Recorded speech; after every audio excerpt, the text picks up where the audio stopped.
Hello दोस्तों, welcome back to fxforever.com। आज again हम करने वाले हैं गोल्ड का डेली फोरकास्ट और देखेंगे आज हमारे पास बाई के लिए कौन से लेवल बनते हैं, सेलिंग के लिए कौन से लेवल बनते हैं। मार्केट इन दिनों बहुत ज़्यादा वोलेटाइल है।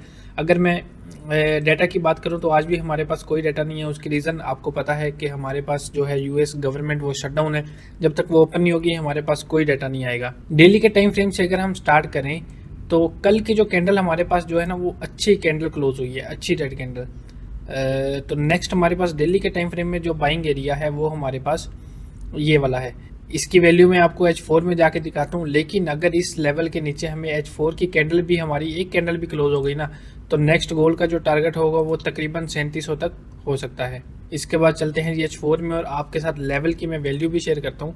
तो H4 में जो हमारे पास लेवल है जहाँ से हमें अच्छी बाई अपॉर्चुनिटी मिल सकती है वो हमारे पास ये वाला एरिया है।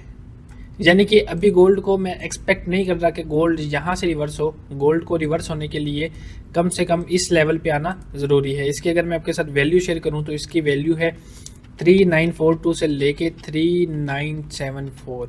ये हमारे पास बाइंग एरिया है। यहाँ से हमें रिवर्सल भी देखने को मिल सकता है, लेकिन अगर इसके नीचे H4 की एक कैंडल भी क्लोज हो गई तो नेक्स्ट टारगेट जो गोल्ड का होगा वो ये होगा 3700 का। फिर जो रिवर्सल होगा वो हमें तकरीबन 3700 के एरिया से देखने को मिलेगा। इसके बाद अगर मैं सेलिंग लेवल की बात करूं आपके साथ तो H4 में हमारे पास ये एक सेलिंग एरिया है।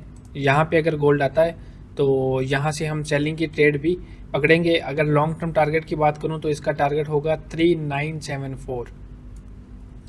इस एरिया की अगर मैं आपके साथ वैल्यू शेयर करूं तो इसकी वैल्यू है 4184 से लेके 4209। जोन बहुत बड़े हैं, छोटे टाइम फ्रेम में जाके आप कंफर्मेशन करेंगे, उसके अलावा तो हम ट्रेड नहीं ले सकते ना।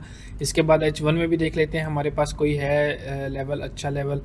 तो H1 में भी सेलिंग के लिए हमारे पास ये एरिया है। इसके अलावा हमारे पास कोई अच्छा एरिया नहीं है जहाँ से हम सेल कर सकते हैं।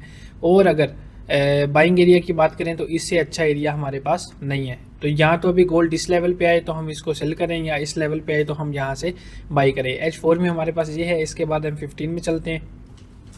अगर M15 में हमें 4184 के ऊपर क्लोजिंग मिलती है तो देन हम इसको फर्दर बाई कर सकते हैं और इसको हम कर सकते हैं 4184 तक बाई। और ये तकरीबन हमारे पास कितना एरिया बनता है, ये हमारे पास ऑलमोस्ट 300 पिप्स की रेंज है हमारे पास।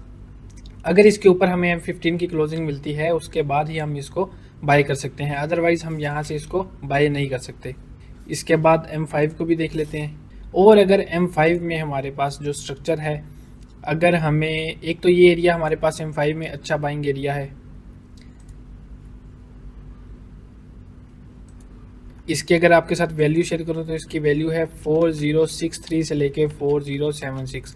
ये हमारे पास M5 में एक बाइंग एरिया है। अगर गोल्ड हमें इस एरिया पे मिलता है तो हम बाई की अपॉर्चुनिटी देख सकते हैं। और अगर ये एरिया ब्रेक हो जाता है तो देन हम इसको सेल कर सकते हैं इसी के रिटेस्ट पे।